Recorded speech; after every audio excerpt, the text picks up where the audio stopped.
On Monday this week, the church remembered St Alban, who was Britain's first saint.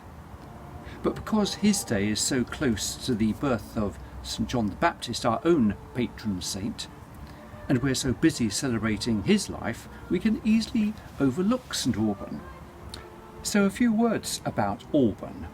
Now, Alban was a pagan born in the early part of the 3rd century, and he lived in the Roman city of Verulamium, which of course today is St Albans.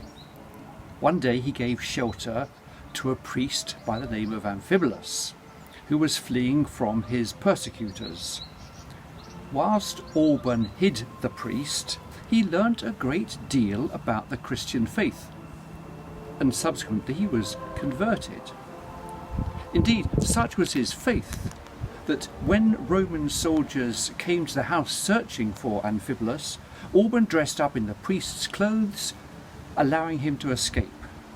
Alban was arrested and tried. He refused to deny the Christian faith, and so he was sentenced to be executed on the hill where the cathedral now stands. The great writer Bede later described the trial and execution and says that as the executioner brought down the sword onto the neck of Alban, his own eyes fell out. And if you have ever attended the wonderful reenactment of this event, including the huge puppets parading through the city centre each year, you will indeed see the eyes of the executioner falling out. This is an astonishing account of someone who stuck to his principles. He paid the ultimate price for what he believed in, and others have done the same. William Tyndale, Dietrich Bonhoeffer, Maximilian Kolbe, Oscar Romero, and so many others. Do we stand up for what we believe is right? The mood today is to choose our own values and principles. Do what you like, so long as it isn't illegal, everyone else does. Or should we have our own red lines? If so, how should we define them? Where do we start? Is it what we have learnt from our parents? And many of us probably do follow their example. Or do we follow the ways of our friends and those closest to us? Perhaps that's the easiest way, to follow the crowd and not cause any upset. But is that right?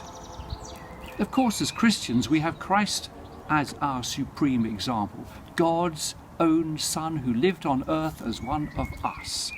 He was very clear in his message. There was no ambiguity. Love God and love your neighbour. That was his message over and over and over again. No ifs, no buts. That's it. Treat everyone as you yourself would want to be treated, fairly, without bias, especially the weakest in society. Surely we all sign up to that. If we cherish all of that, if we lead our lives based on what Christ taught us, then we won't go wrong. Amphibolus taught Alban all about Christianity, and Alban was converted. Do you think that if we do our best to live out those Christian teachings, if our red lines are based on these principles, then others will want to follow Christ as well? It certainly happened before, and it can happen again.